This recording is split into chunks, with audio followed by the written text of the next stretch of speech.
ایسی ایسی باریک،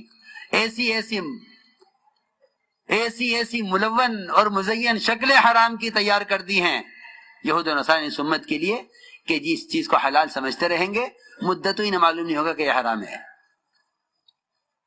ایسی شکلیں کمائی کی اور ایسے اسباب مہیا کریں گے کہ یہ کہیں گے ہاں، اس کا حدیث میں آتا ہے کہ ایک زمانہ ایسا آئے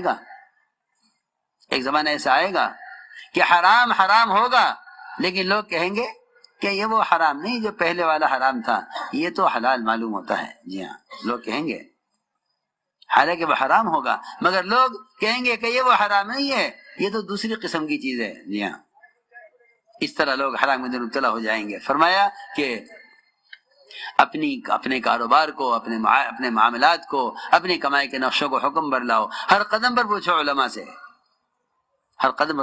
میں جو کر رہا ہوں صحیح ہے یا غلط ہے، اور واقعی علماء سے پوچھ کر چلو۔ صرف کتاب پڑھ کر عمل کر لینا، اس میں معلومات تو حاصل ہو سکتی ہیں لیکن تربیت اور تعلیم نہیں ہو سکتی۔ تربیت اور تعلیم تو علماء کی صحبت اور مجالس سے ہے۔ اس طرح ہمیں ذکر کا اہتمام کرنا ہے۔ صبح شام کی 3 تسبیحات، ایک تسبیح تیسرے کلمے کی، سبحان اللہ والحمدللہ ولا الہ الا اللہ واللہ اکبر ولا حول ولا قوت الا باللہ العلی العظیم، ایک تسبیح درود شریف کی استغفار کی۔ یہ 3 تسبیح صبح شام جی لگا کر اللہ کے متوجہ ہو کر پڑھنے کا اہتمام کریں۔ افضل ذکر قرآن کی تلاوت ہے، یہ اللہ کی ذات سے نکلا ہوا کلام ہے، یہ کلمات بندے کی زبان ہے، قرآن اللہ کی ذات سے نکلا ہوا کلمہ ہے، قرآن اللہ کی ذات سے نکلے ہوئے کلمات ہیں، اس لیے قرآن کی تلاوت سے افضل کوئی ذکر نہیں۔ حدیث میں آتا ہے جس کو قرآن کی تلاوت کی وجہ سے ذکر دعا کا وقت نہ ملے اللہ اس سے بہتر اس کو عطا فرما دیتے ہیں۔ اسی لیے سجدہ سب سے زیادہ اللہ کے قرب کا موقع ہے، لیکن پھر بھی قیام سجدے سے افضل ہے کیونکہ قیام میں قرات ہے، قرآن کا پڑھنا ہے۔ اس لیے عرض کر رہا ہوں کہ قرآن کی تلاوت کو اپنا معمول بنائیں، قرآن کی تلاوت کو اپنا معمول بنائیں، اور قرآن کو قرآن میں دیکھ کر پڑھیں۔ یہ میں بہت تاکید سے کہتا ہوں، آج کے لیے ایک فیشن چلا ہے، فیشن کہوں یا بیماری کہوں یا سنت کی مخالفت کہوں یا خلفاء راشدین کے طریقوں کا مٹانا کہوں کہ موبائلوں میں قرآن کا رکھ کے پڑھو، اس میں بھی کوئی حرج نہیں ہے، قرآن میں پڑھ لو، اس میں پڑھ لو، اس میں کیا فرق ہے؟ کیونکہ جب خلفاء راشدین اور جن کے طریقوں کو مضبوطی سے تھامنے کا اللہ کے نبی نے حکم دیا ہے احادیث میں، جب ان کے طریقوں سے مناسبت ختم ہو جاتی ہے، جب ان کے طریقوں سے تعلق ختم ہو جاتا ہے، اور جب ان کے طریقوں کی عظمت دل سے نکل جاتی ہے، تو پھر مسلمان نئے طریقوں کو اور نئے رواجی چیزوں کو استعمال کرنے میں کوئی شرم، کوئی جھجک محسوس نہیں کرتا۔ وہ کہتا ہے جائز ہے، کس نے کہا ہے کہ ناجائز ہے؟ مسئلہ جائز ناجائز کا نہیں ہے، مسئلہ اس کا ہے کہ تمہیں کن کے طریقے محبوب ہیں، آیا اس زمانے کے نئے طریقے محبوب ہیں یا وہ طریقے جن پر اللہ تعالیٰ صحابہ سے راضی رہے وہ طریقے مطلوب ہیں۔ عثمان رضی اللہ عنہ کا قرآن پھٹ گیا تھا مسلسل دیکھ کر پڑھنے کی وجہ سے۔ عبداللہ بن عمر نماز اور اذان کے درمیان قرآن کو، وضو اور نماز کے درمیان قرآن کو دیکھ کر پڑھا کرتے تھے، یہ ان کا معمول تھا۔ اس لیے کہہ رہا ہوں تاکید سے کہ قرآن کو قرآن میں دیکھ کر پڑھیں۔ ہاں، یہ اپنی عبادات کو نئے فیشنوں پر، اپنی عبادات کے رواجی طریقوں پر لے جانا یہ جہالت ہے، اور یہ خلفاء راشدین سلف صالحین کے طریقوں کی مخالفت ہے۔ اگر اس پر چلتے رہے تمہاری آئندہ آنے والی نسل نہیں سمجھے گی کہ قرآن کے پڑھنے کا کیا طریقہ تھا۔ پچھلے جتنے بھی صحابہ کے اور محمد صلی اللہ علیہ وسلم کے طریقے ختم ہوئے ہیں وہ خدا کی قسم صرف اس لیے کہ یہود و نصارہ یہ چاہتے ہیں کہ ان میں اعمال کا اثر باقی رہے لیکن سنتیں کسی طرح ختم ہوں۔ اس لیے چاہیے کہ قرآن کو قرآن میں دیکھ کر پڑھا جائے، اور یہ بھی تاکید کروں گا میں کہ قرآن کی تلاوت کے ساتھ ساتھ قرآن کا ترجمہ ضرور دیکھا کرو کہ اللہ ہم سے کیا چاہتے ہیں، تاکہ قرآن کے مضامین کا اللہ ہم سے کیا کہہ رہے ہیں۔ اللہ تو ہم سے بغیر مخاطب ہیں، یا ایھا الذین آمنوا، یا ایھا الذین آمنوا، اللہ تو ہم سے کہہ رہے ہیں اے ایمان والو، اے ایمان والو۔ ایمان والوں کا حال یہ ہے کہ جھوٹے اخبار سمجھ کر پڑھتے ہیں اور سچا قرآن سمجھ کر نہیں پڑھتے، جبکہ اخبار کی خبر کی کل تردید آ جائے گی، خبر جھوٹی تھی، لیکن قرآن جب سے لکھا گیا ہے اس وقت سے لے کر قیامت تک جو کچھ ہوگا، قیامت کے بعد جو کچھ ہوگا، وہ سب قرآن میں لکھے ہوئے کے مطابق ہوگا۔ قرآن کی کوئی خبر ایسی نہیں جس کو کہا جائے کہ یہ ہوگا یا نہیں ہوگا۔ اس لیے عرض کر رہا ہوں کہ قرآن کی تلاوت کے ساتھ ساتھ قرآن کے ترجمے کو بھی ضرور دیکھیں۔ اس سے دلوں کے اندر اللہ تعالیٰ کے کلام کی عظمت، اس کے کلام کا رعب، اس کے وعدوں کا یقین، اس کی وعیدوں کا خوف پیدا ہوگا۔ اور یہ قرآن کے پڑھنے کا بھی اصل طریقہ تھا کہ حضور اکرم صلی اللہ علیہ وسلم وعدوں کی امیدوں کے ساتھ، وعیدوں پر خوف کے ساتھ، عذاب کی آیتوں پر پناہ مانگنے کے ساتھ اس طرح تلاوت کیا کرتے تھے۔ حضرت عائشہ فرماتی ہیں ہم سے پوچھو تلاوت کا طریقہ کیا ہے؟ تم لوگ قرآن پڑھتے ہو ایسے جیسا ایک آدمی پورا گلاس پانی کا ایک سانس میں پی جائے، تم قرآن ایسے پڑھتے ہو۔ فرمایا ہے عائشہ رضی اللہ تعالیٰ عنہ نے کہ جس نے ایک رات میں پورا قرآن پڑھ ڈالا اس نے قرآن پڑھا ہی نہیں ہے۔ ہم سے پوچھو کہ قرآن پڑھنے کا سنت طریقہ کیا ہے، ہم بتائیں گے، کیونکہ ہم نے حضور اکرم صلی اللہ علیہ وسلم کو قرآن پڑھتے ہوئے دیکھا ہے۔ حضرت عائشہ فرماتی ہیں کہ آپ ایک ایک آیت پر، وعدوں کی آیت پر امید کرتے، وعید کی آیت پر پناہ مانگتے، سوال کی آیت پر سوال کرتے۔ بعض مرتبہ ایک ہی آیت پر آپ کو پوری رات گزر جایا کرتی تھی۔ تو اس لیے عرض کر رہا ہوں کہ اللہ کے راستے میں نکل کر اپنے آپ کو اس طرح متوجہ کرو۔ تبلیغ کوئی رسم نہیں ہے، یہ کوئی رواجی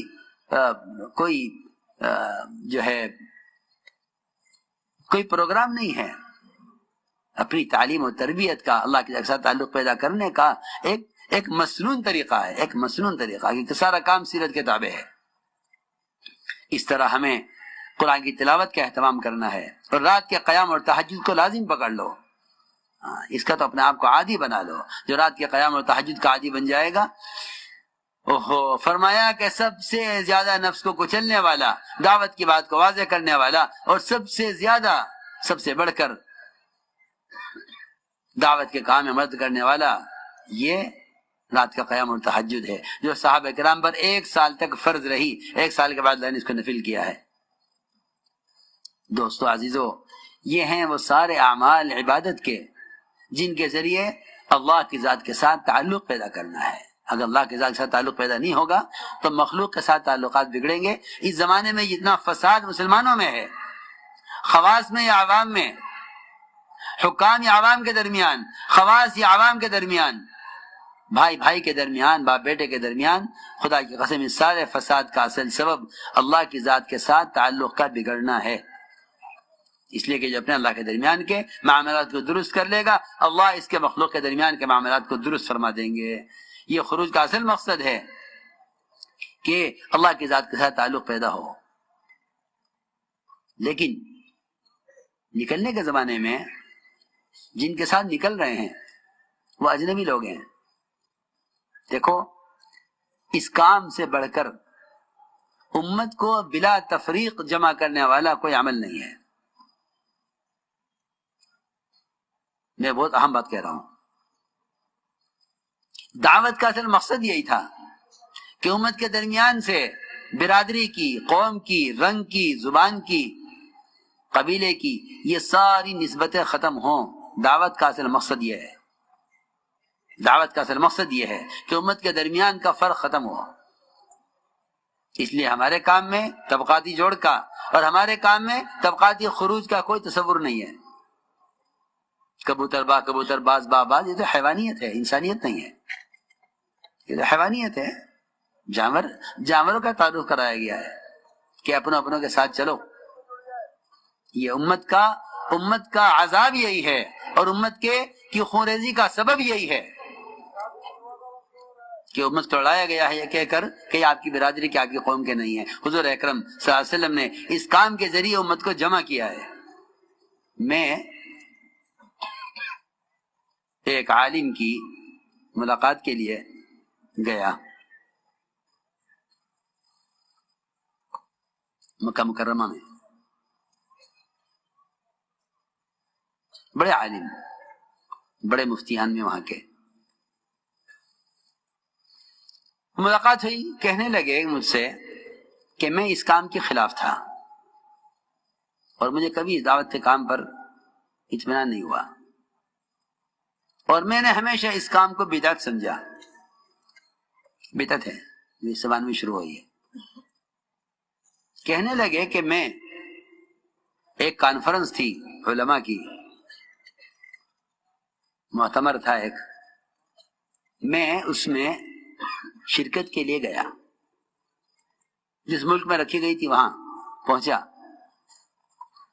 نکلا جب ایئرپورٹ سے، ایک ہوٹل میں قیام تھا، ٹیکسی کی ہوٹل میں جانے کے لیے. تو ٹیکسی والا 4 مہینے لگایا ہوا تھا. ٹیکسی والا 4 مہینے لگایا ہوا تھا، اس لیے کہ جو کام سے لگے ہوئے ہوتے ہیں وہ نماز کے اوقات بھی یاد رکھتے ہیں، اور پھر یہ نہیں کہ مجھے نماز پڑھنی ہے، وہ نماز کے داعی بھی ہوتے ہیں، نماز کے عامل بھی ہوتے ہیں. اس نے چلتے چلتے گاڑی میں کہا کہ نماز عصر کی نماز تیار ہے، یہاں مسجد میں پڑھ لیں. کہاں ٹھیک ہے چلو. وہاں گئے مسجد میں، تو وہاں ایک صاحب بیان کر رہے تھے، کچھ لوگ بیٹھے ہوئے تھے، 15-20 آدمی ہوں گے، اس سے زیادہ. تو کہتے ہیں کہ وہ عالم مجھ سے کہنے لگے کہ میں خیال ہوا کہ چلو اب آگے کہیں جائیں گے تو نماز کا وقت قریب ہو جائے گا، یہیں پڑھ لیتے ہیں. بیٹھ گئے اس میں حلقے میں. ایک صاحب بیان کر رہے تھے، لیکن میں نے دیکھا کہ میرے آگے ایک آدمی بیٹھا ہوا تھا لال رومال اوڑے ہوئے. میں نے پوچھا تم کہاں سے آئے ہو؟ کہنے کہ میں تو مدینہ منورہ سے آیا ہوں. تمہارا کیا مذہب ہے؟ اس نے کہا میں شافعی ہوں. پھر میں نے ایک برابر والے کو دیکھا، وہ رومال باندھے بیٹھا ہوا تھا. میں نے پوچھا تم کہاں سے آئے ہو؟ کہ میں یمن سے آیا ہوں. تمہارا کیا مذہب ہے؟ کہ میں حنبلی ہوں. ایک اور آدمی ملا آگے بیٹھا ہوا، اس سے میں نے پوچھا تم کہاں سے آئے ہو؟ کہ میں ہندوستان سے آیا ہوں. تمہارا کیا مذہب ہے؟ کہ میں حنفی ہوں. یہ کیسا حلقہ ہے؟ ایک حنبلی، ایک شافعی، ایک مالکی، ایک حنفی، سارے بیٹھے ہوئے ایک حلقے میں، اور ایک آدمی بیان کر رہا. مجھے بیان کون کر رہا ہے؟ کہ یہ ہندوستان سے آئے ہیں صاحب جماعت لے کر. ان کا کیا مذہب ہے؟ کہ یہ حنفی ہیں بیان کرنے والے. کہنے لگے کہ میں نے آج تک نہیں دیکھا، میں حرم میں مدتوں میں نے درس دیا حرم میں نے کبھی نہیں دیکھا کہ ایک مذہب کے حلقے میں دوسرے مذہب کا آدمی بیٹھا ہو. وہ حنفیہ کا حلقہ لگا ہوا ہے، وہ مالکی کا حلقہ لگا ہوا ہے، وہ شوافع کا حلقہ لگا ہوا ہے. ان کے شافعی امام ہیں، شافعی ان کے جو ہے مدرس ہیں، ان کے واعظ ہیں، وہ ان کے حلقے میں، وہ ان کا حلقہ ادھر، ان کا حلقہ ادھر. ایک طالب علم بھی پورے حلقے میں ایسا نہیں جو دوسرے مذہب کا ہو. یہ کون سی جماعت ہے جس نے سارے مذاہب کو جمع کیا ہوا ہے؟ جو بات کر کے فارغ ہوئے، میں نے پوچھا کہ آپ کون ہیں، کہاں سے آئے؟ کہنے کہ جی ہم تو جماعت ہیں، اور نظام الدین سے جماعت بھیجی گئی ہے ہماری یہاں کام کرنے کے لیے، اور ہم کام کر رہے ہیں. اور کہ یہ لوگ تو جنہیں ہم نے گشت کر کے جمع کیا ہے، یہ تو مقامی لوگ ہیں. کہنے لگے کہ میں اس کام کو جو سمجھا وہ میرا پہلا دن تھا اس کام کو حق سمجھنے میں، کہ یہ وہ کام ہے جس نے امت کو بلا تفریق جمع کر لیا ہے، ورنہ امت بٹ گئی تھی زبان میں، مذہب میں، رنگ میں، نظریات میں. تو میرے دوستوں عزیزوں، اصل سنت یہ ہے کہ امت کو جمع کیا جائے بلا تفریق. اسی لیے حضور اکرم صلی اللہ علیہ وسلم نے فرمایا یا اقسم اغزو مع غیر قومک، اقسم اللہ کے راستے میں نکلو اپنی قوم کے علاوہ کے ساتھ، تمہارے اخلاق اچھے ہو جائیں گے، تم باعزت ہو جاؤ گے اپنی قوم میں.